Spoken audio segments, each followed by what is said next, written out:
Hey, welcome back to Red Mug Music. I'm Brian, and how are you doing today? I am fantastic. I'm having a really good day. Actually, side note, I've been losing some weight, trying to eat better, and my wife and I are doing it together, and I've already lost like 20 pounds, and I'm feeling better than I have in a long time, so I'm ready for this. Let's do this. Today, what we're doing is we're going to continue the Van Halen ranking series, and we're all the way down to album number 3. Oh my gosh, it's number 3. I wish we had like 20 more albums to do because I'm having so much fun with this. But today it's going to be number 3, and that number 3 album is...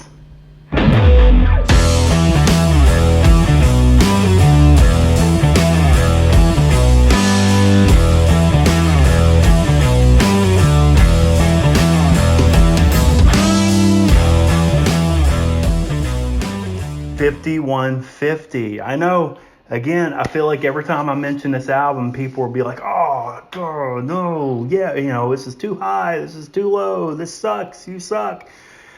Sorry, this is one of my personal favorites, and it's not ranked as high because it's a personal favorite, because I had another personal favorite is OU812. I mean, I really like the Sammy Hagar stuff. But OU812 ranked pretty low, because it's not that great of an album, but I like it. So, I try to be fair, and I have a particular system that I use, and I think it works out pretty good. And, it's looking at the whole entire album in its entirety and making a decision based on that, and not just because it has 2 songs on it that are really, really good. That's not going to make the album rank high, just because it has a couple of good songs. It's got to have a bunch of good songs. It's got to be really good. And 5150 has a bunch of really good songs. Actually, some of them are pretty great. So let's get into it. 5150 was released in 1986. Now, this was the first album that featured frontman Sammy Hagar.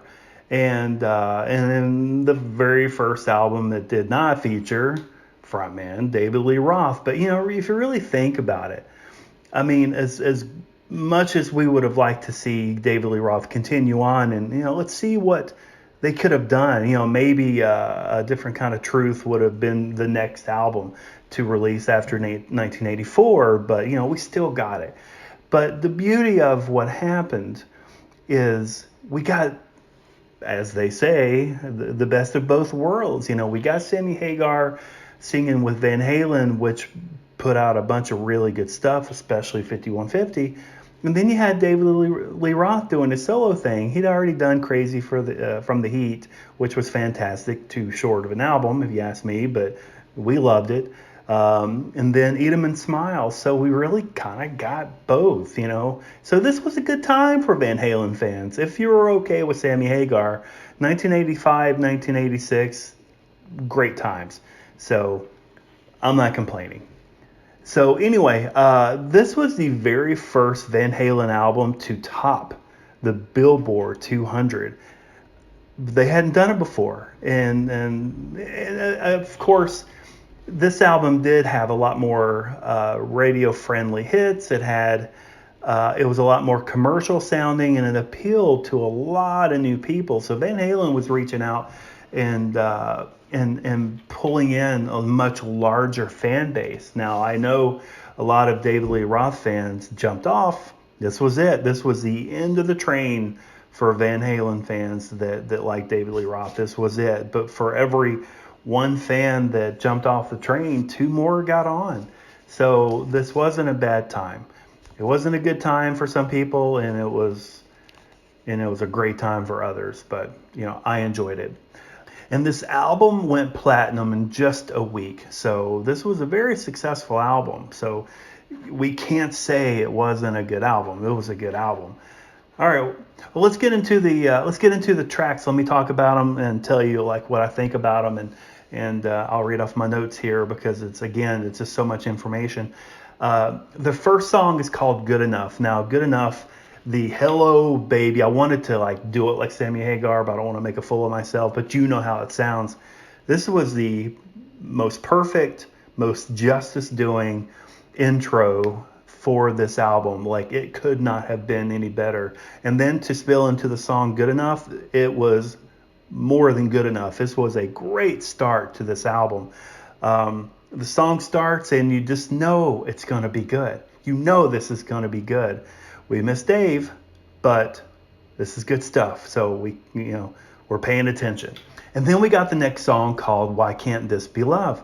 Now this one comes in with keyboards, then a really good hook, and then it's got great chorus showing off Sammy Hagar's voice and his comfort level as the front man. I realized it during the song because of Gary Sharon, because there was just no, he was not comfortable, they weren't comfortable, there was no chemistry. There is chemistry here. Sammy Hagar and Van Halen just worked, and you can tell from listening to the song and Good Enough. Another great song. This was released, and this may be one of the reasons why a lot of David Lee Roth fans jumped out, because of songs like Good Enough and Dreams, and I'm sorry to hear it. I'd rather like it than not like it, and I'm not going to say I don't like it just because I loved Van Halen with David Lee Roth. I'd like to give it a chance. I would like to like all music. I mean, who wouldn't? How great would it be if you can just turn the radio on and enjoy every single song you could possibly, enjoy? That would be great. And that's kind of the mentality I have when I listen to music. I want to like it because I want to enjoy it. So anyway, I'll digress. The third song is Get Up. Now, when I got this record back in 1986, I did not have an appreciation for this song. This song sounded a whole lot more like the old classic Van Halen with David Lee Roth. This sounded more like them. And me being much younger, I was a lot younger. What was I? Probably 13 at the time. 2, 3, 4, 5. Yeah, 13 or 14 at the time. My ears were a little geared more towards, what's on the radio. And that's, what I understood more than anything else. So when Get Up came on, I didn't care for it. Now I love it. I actually appreciate it. Actually, it's one of the songs that actually catapulted this to the top of my rankings. It's because, songs like Get Up. So very, very fantastic song. I love this. Sammy Hagar, being that this is a kind of a classic sounding Van Halen song, but it's got Sammy Hagar, he does it different than David Lee Roth, but he does it great. So great song. The next one is Dreams. Now, Dreams is another extremely radio friendly song that they did. It's the first Sammy Hagar ballad, and it doesn't slow down the record at all. When you get to the song, it doesn't hurt it. You got your keyboards and your acoustic guitar, and then we jump into the song with this radio-friendly hook. And then once they all get going, it doesn't really seem so much like a ballad anymore. It's just another Van Halen, rock song. All right, the number 5 track is Summer Nights. I love Summer Nights. I say this is my favorite song on the album, and it is done so well. It's got a really great intro. Eddie Van Halen sounds fantastic. Alex Van Halen sounds fantastic. It's just got a really nice drum beat. It's got a really good feel to it. And another fantastic chorus, another sweet solo. I think this song is perfect. I love this song. And then the number 6 song is called Best of Both Worlds. Another great song with a great hook, great song writing ability by Sammy Hagar, and which we end up, in the last 2 albums, we didn't really say that too much. It seemed like the writing ability was not as good and a little bit more cringy, but these first 2 albums I thought were fantastic by Sammy Hagar. And I like the breakdown after midway through the song, and then it builds back up to just more greatness, so another fantastic song. Okay, and then the 7th track is called Love Walks In.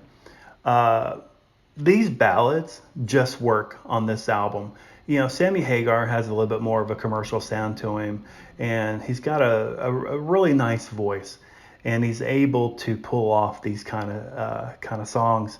But I'm imagining whenever you have your original David Lee Roth fans, listening to this album, they may get to Love Walks In and that's it. It's over. I can't do it anymore. I'm done with Van Halen. But again, at the same rate, you got so many people who commercially just loved the song. It just struck a chord, so to speak, and they were just able to relate to it and just really enjoyed it. I mean, it's really good musicianship. It's another great solo by Ed Van Halen, and I mean, really by now we're on the 7th track, and Eddie Van Halen's performance has been an absolute constant. I mean, it's Eddie Van Halen. We already know that he's really, really good, but his performance on this album has been stellar. Okay, the next song is 5150. It is the 8th track on the album, and like Get Up, I originally didn't like it because of the the sound. It had that more classic Van Halen, back in the day kind of sound to it, but of course Sammy Hagar singing. So I didn't really like it at first, but now I love the feel of this song. This song really should be my favorite song. I mean, I guess I always said Summer Nights because when I first got the album, that was my favorite song then.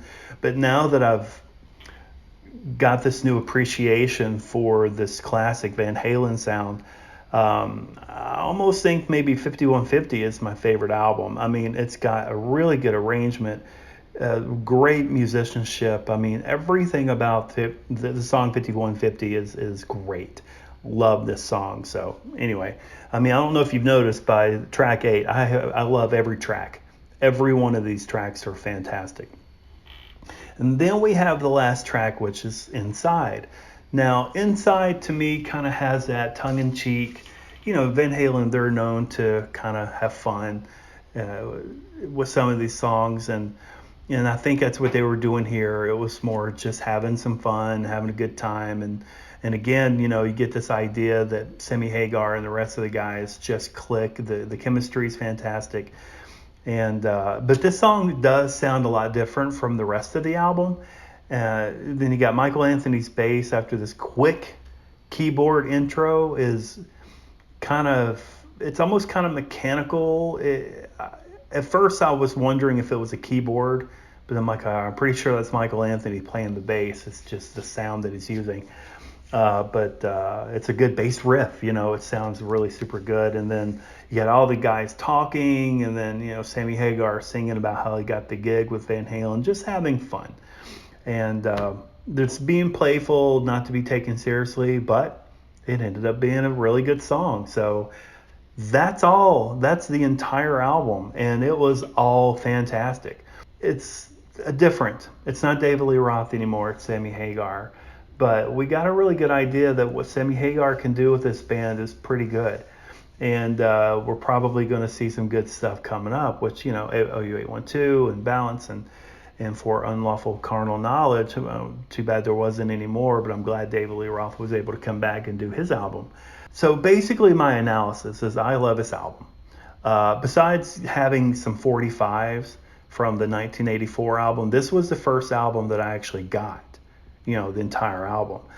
I didn't like the classic songs 5150 and Get Up at first because my ear was geared more towards what's radio friendly. I didn't know that this was classic Van Halen sounds, and I wasn't really ready for that. But as I grew up and started listening to the entire Van Halen catalog, I understand what those are now, and I have a huge appreciation for songs like that. And those two songs are actually extremely helpful on raising the album up to the ranks of number 3. So I love this album. I hope you love this album. If you've not listened to this album, you need to change that really quick.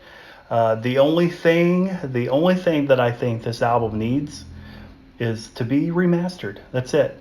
So, but I'm sure that's going to happen. Just like Women and Children First record, that's a remastered copy back there. So I'm sure it's coming soon. So let's hope that comes out pretty quick. But Anyway, that's it for me. I had fun. Like I always say, the Van Halen ranking series has been a great time for me. I hope you've enjoyed it as well.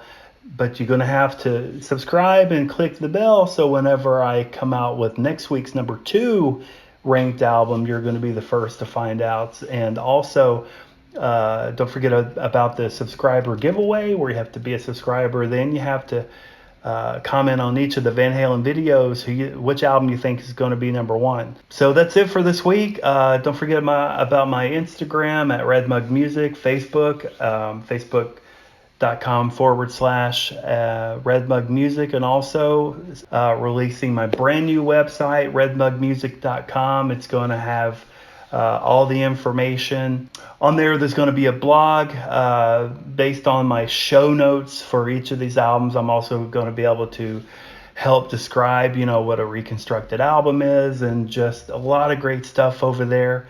All the videos are going to be over there as well. So if you just want to go to redmugmusic.com, you can access everything, even the album reviews. Everything's going to be there. So